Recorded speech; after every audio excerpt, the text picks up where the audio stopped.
It's summer, a late afternoon. At a wharf on Cape Cod, a young man in a small cabin cruiser is about to cast off for an island several miles offshore. I beg your pardon, but are you going to the island tonight? I missed the steamer. Well, that'll teach you not to be late. Besides, you don't take passengers. This is a government boat. Oh, I'd be very indebted to you. My cousin's expecting me. I promise I won't be any trouble. Can't you see I'm full up with supplies? Well, I'm not very large. Well, all right, come on. Oh, thank you. Hey, just put your bags over there. Thank you. I've never been to the island before. How long a trip is it? Oh, about 2 hours. I love the sea. I come by it naturally, I guess. All my ancestors were whalers from Portland. Maine or Oregon? To a Yankee, there's only one Portland. Maine. Welcome to New England, Yankee. Thank you. What have you been doing? Sure been awful quiet. I've been making a sketch of you. Me? Where? Huh. Hey, that's good. You going to the island to paint? Yes. The island's a regular hangout for artists. They're always wanting to paint the lighthouse. Eben won't let them near the place. Eben? Eben Folger, he's the lighthouse keeper on Dragonhead. I'm, what you might call his temporary assistant. Oh. Well, there's the island. Have you ashore in 10 minutes. I hope your cousin's still there. Am I glad to see you? Oh, you certainly gave me a scare, Kate. Steamer came in and not a sign of you. Oh, I'm sorry, Freddie. I missed it by 1 minute. Well, car's down here. Oh, incidentally, who was that who brought you across? His name's Bill. Oh? Pat arrived yet? Yes. Freddie, where's Dragonhead? Dragonhead? Well, it's a lighthouse about a mile offshore. Why'd you ask that? The Dragonhead launch brought me over.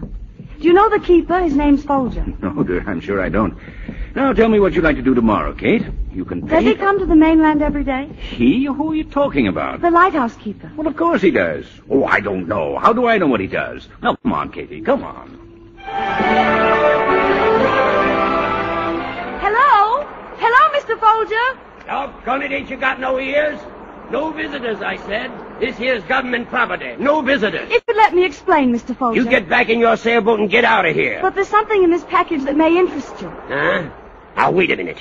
You're the one that stopped me in town yesterday, ain't you? Yes, in Granby's antique shop. Yeah, you're the one who wanted to paint my picture. And I told you if you was to pay me $50,000, I wouldn't be found dead sitting for no tomfool portrait. I know you did. And when you left, I bought this. It's a ship model, Mr. Folger. Miss Granby told me you're an expert on ship models. Tell her for me to mind her own business. Oh, it's a great imposition, I know. But you see, I know so little about ship models, and I don't like the idea that I may have been rooked. Won't you look at it, Mr. Folger? Maybe. Hey, Eben, do you want me to... Well, hello. Why, hello. Say, you the one he brung over in the launch from the mainland? Yes. Now, about that model. Oh, you're pretty smart for a woman. You knowed I wanted this ship model, didn't you? I want to strike a bargain with you. Watch out, Eben. She's a Yankee. You found out I tried to buy this here model.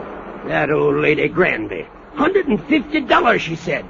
By Godfrey, that's highway robbery. You can have it for nothing if you'll pose for me. No. Only an hour a day for 2 weeks. No. You set the time yourself. He who hesitates is lost, Eben. You're getting too big for your britches, son. All right. You be here each day at 4, but no Sundays. Sundays, too. Oh, Sundays then, doggone it. He's a tough customer. You're pretty slippery yourself. I know. Well, I guess I'd better go. You must be busy. Yes, I have a little work to do here. Well, I'll see you tomorrow. Goodbye, Bill. Goodbye, Kate. What's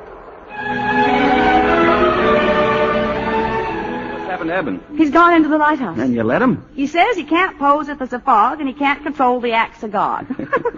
Oh, I haven't any complaints. We've had such wonderful weather all week. Well, let me see the painting.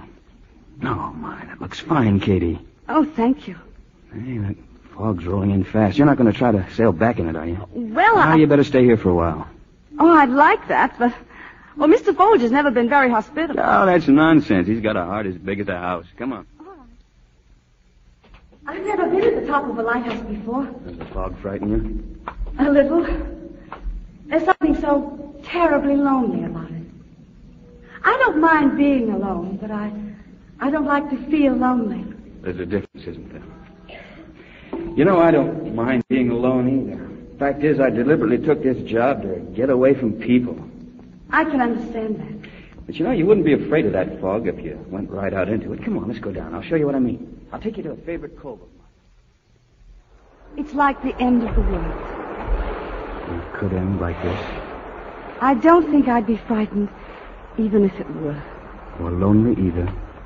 No. I knew you'd get over it out here. I wonder what people would do if the world should end like this. Then they'd have time to say all the things they'd always wanted to say.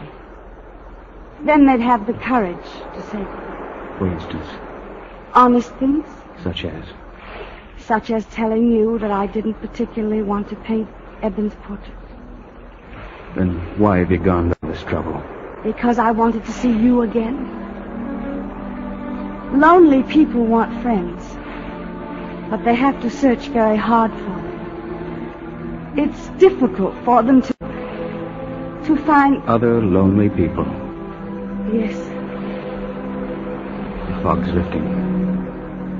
It wasn't the end of the world after all. You're the first person I ever brought here. And the one time that I wish I could paint is when I'm here.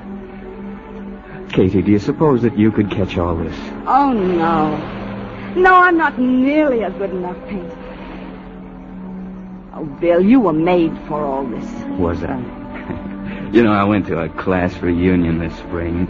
Some of the fellas, they were ribbing me about being stuck way off down here. One of them even offered me a job. Guess he felt kind of sorry for me. Oh, if you only knew how I felt for him. You found your place in the world. I envy you. You're the first person that's understood that. Don't ever give it up.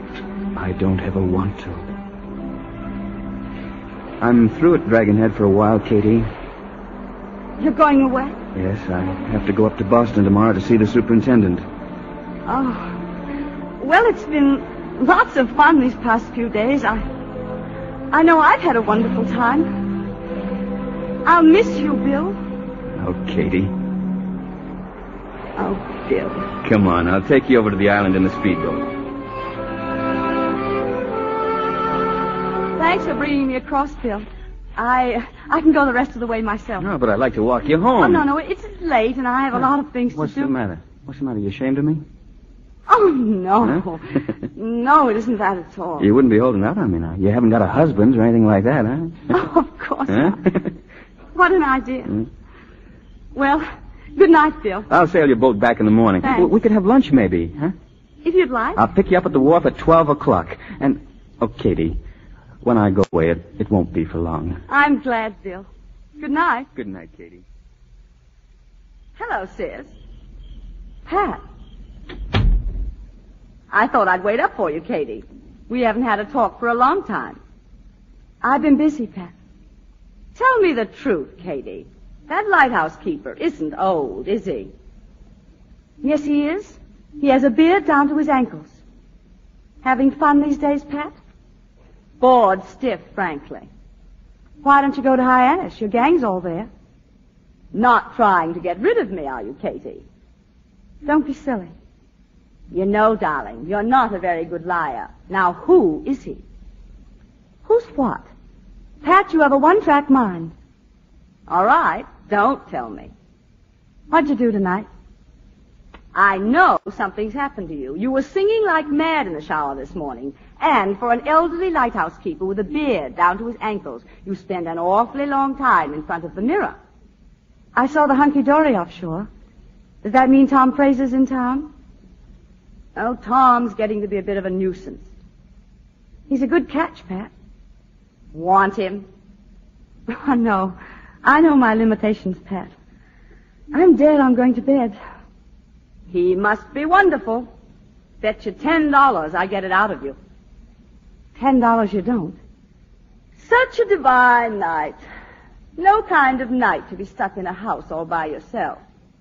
You should have gone out. It's been warm enough to go without a coat. Painting in the dark, dear. Oh, I wish now I'd double that bet. Darling, just so you'll feel better, I will be seeing Tom for the next few days. Lunch on the yacht tomorrow and heaven knows what from then on. Good night. Not Pat.